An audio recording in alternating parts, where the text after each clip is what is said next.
Okey, Assalamualaikum warahmatullahi wabarakatuh dan salam sejahtera semua. Okey, jadi memberkati majlis pada hari ini kita mulakan dengan Ummul Kitab Al-Fatihah.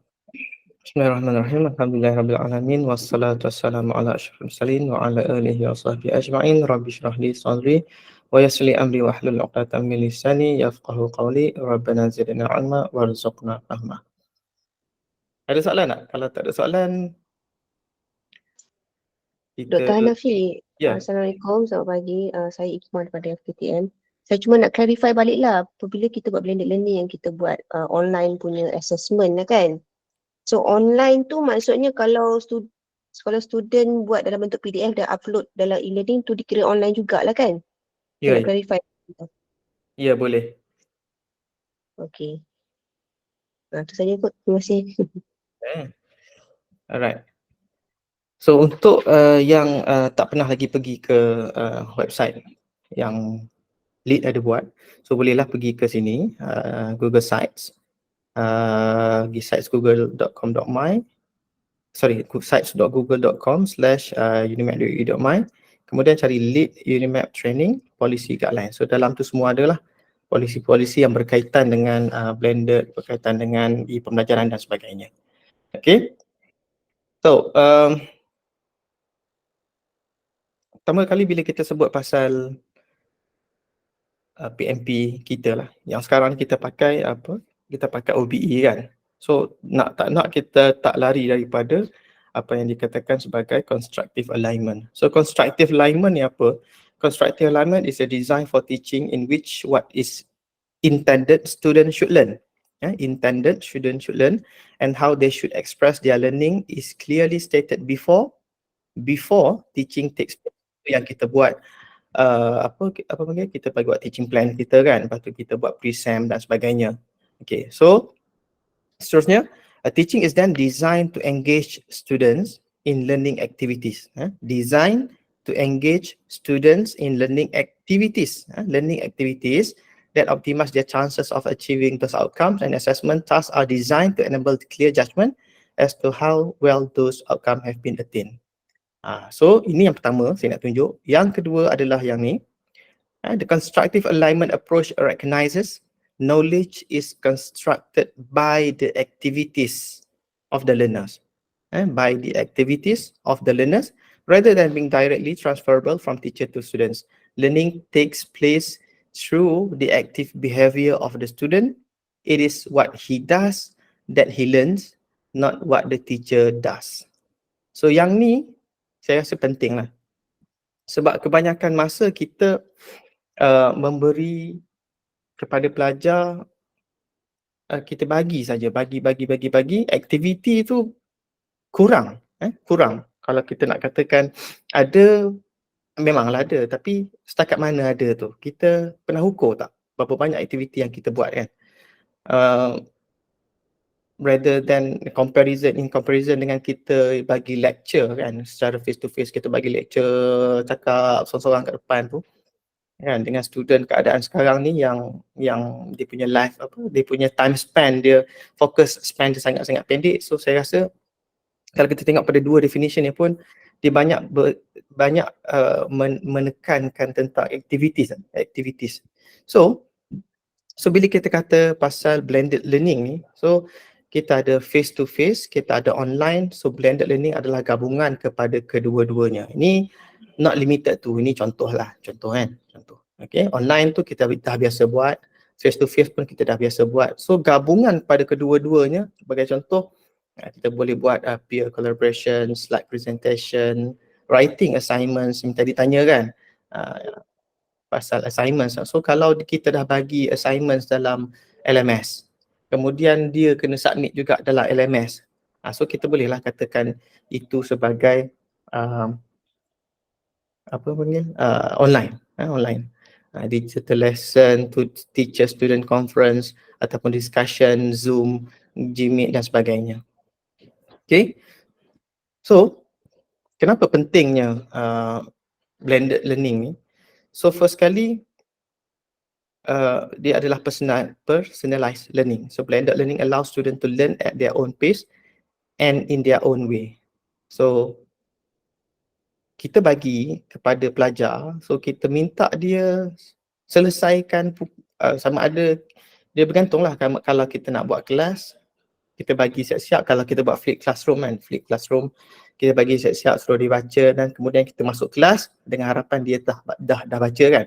Itu satu. Ataupun kita bagi contoh, dah habis kelas tu kita bagi satu aktiviti. Satu aktiviti tu dia kena siapkan dalam masa seminggu. Seminggu. So dia punya dia pakai dia punya dia own pace lah. So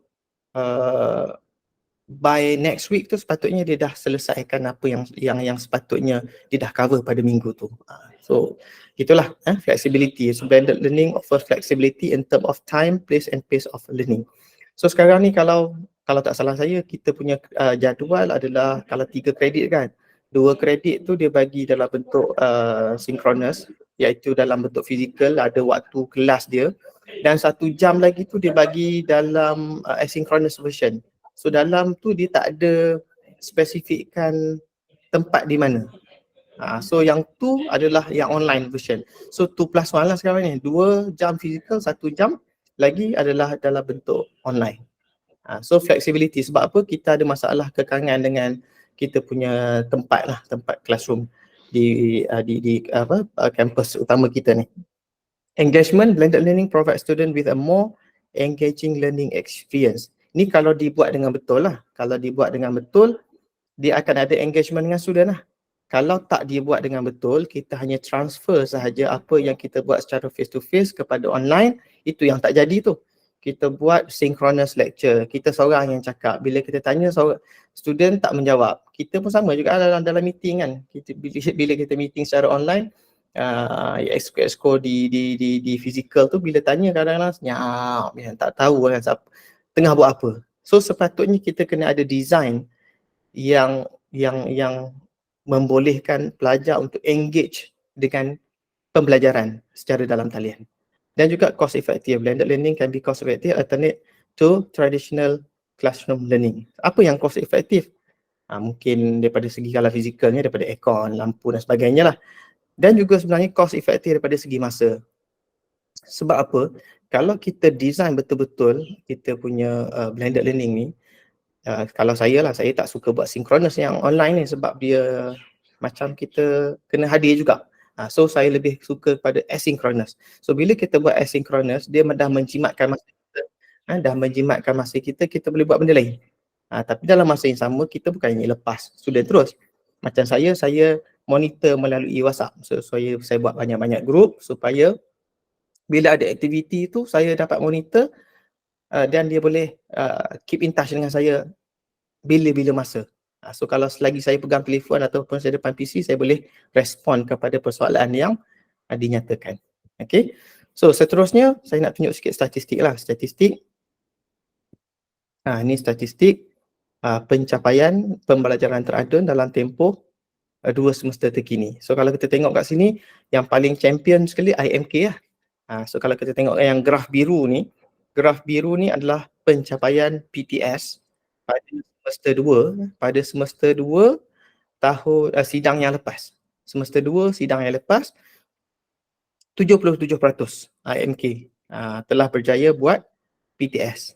Dan pada sidang yang baru ni, semester 1 sidang 2023-24, dia naik lagi daripada 77.8 kepada 89%. Tahniah lah diucapkan kepada IMK kerana champion dalam bab PTS ni. Kalau kita tengok dalam fakulti lain pun, kita tengok ada peningkatan. Biru ke merah ni kan, FKTA meningkat, FKTK meningkat, FK10 meningkat, FKTM meningkat. Yang menurun dia adalah FKTE dan juga FPK. So ada penurunan di sini. Tak tahu kenapa, tapi ada penurunan di sini. Okey, PTS saya tak risau sangatlah sebab PTS sebenarnya sangat-sangat mudah dan sepatutnya semua boleh achieve 100%. Sebab dia sangat-sangat mudah. Okey, kemudian PTG. Kalau kita tengok PTG, sangat-sangat halus lah dia punya graf ni kan. Skala dia sepatutnya sampai 100. So kalau tengok sini FKTA penurunan daripada 1.7 pada 1. FKTK meningkat daripada 0 hingga 4.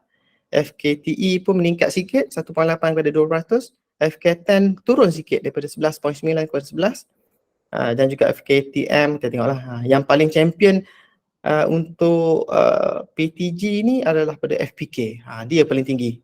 Dia kurang di PTS tapi dia lebih di PTG. So tengoklah 42% di sini pada sidang yang semester lepas 42% PTG. So kalau nak tahu lebih lanjut mungkin kalau nak minta tunjuk ajar pun bolehlah refer kepada FPK nanti kan. So kita tengok perancangan sasaran pembelajaran teradun. So pada sidang yang lepas pada semester 2 2022-2023 kita target ataupun sidang sebelum tu lagi kita target dalam 30% untuk jumlah pembelajaran teradun, jumlah kursus yang dijalankan secara teradun. Teradun ni saya maksudkan sebagai campuran antara PTS dan PTG. So kita tengok pada sidang yang lepas kita dah mencapai 35.5%, telah melebihi sasaran iaitu 30%. Kemudian pada sidang semester lepas kita target 50%. So kita nampak peningkatan di sini 48.8%. So saya nampak baguslah, dia hampir-hampir kepada sasaran. So next ni saya target adalah 70%. 70% sebenarnya mudah saja kalau untuk dicapai bila kita gabungkan PTS dan PTG. So saya harap semua yang hadir pada hari ini dapat melaksanakan kursus sama ada secara PTS ataupun PTG, dan minta jugalah kawan-kawan di dalam program masing-masing untuk move kepada PTS sekurang-kurangnya.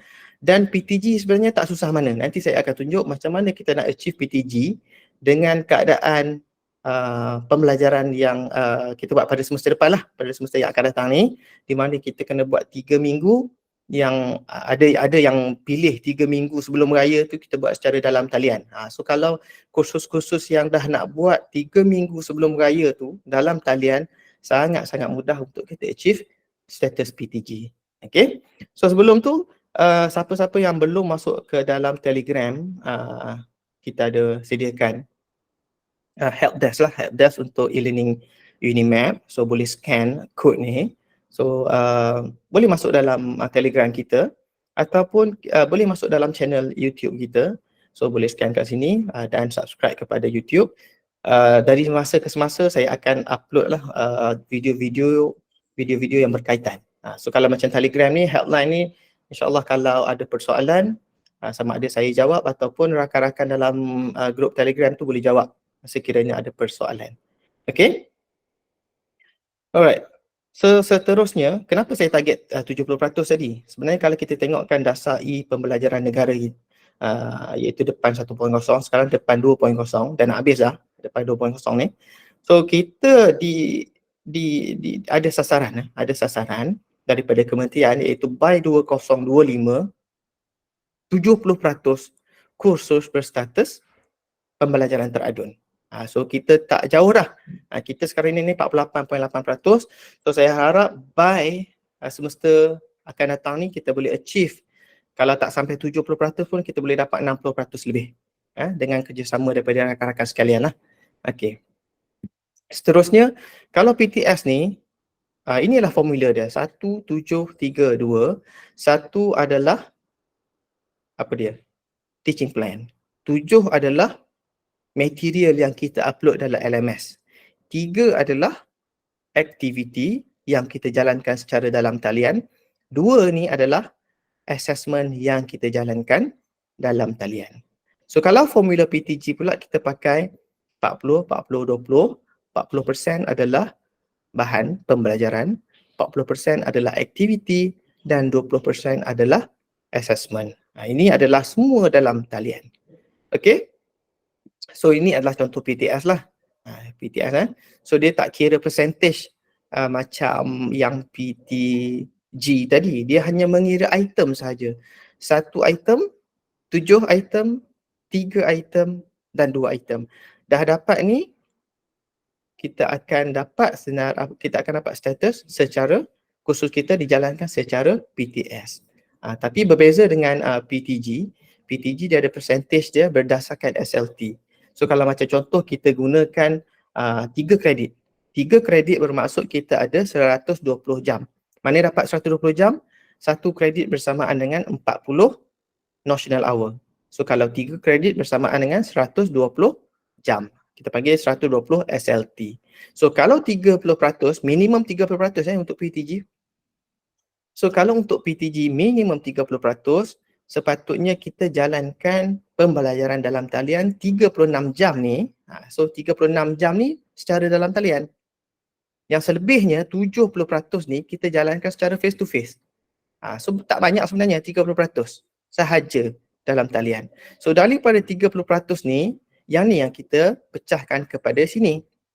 40% daripada 30% ni bahan pembelajaran, 40% daripada 30% ni adalah aktiviti dan 20% adalah pentaksiran.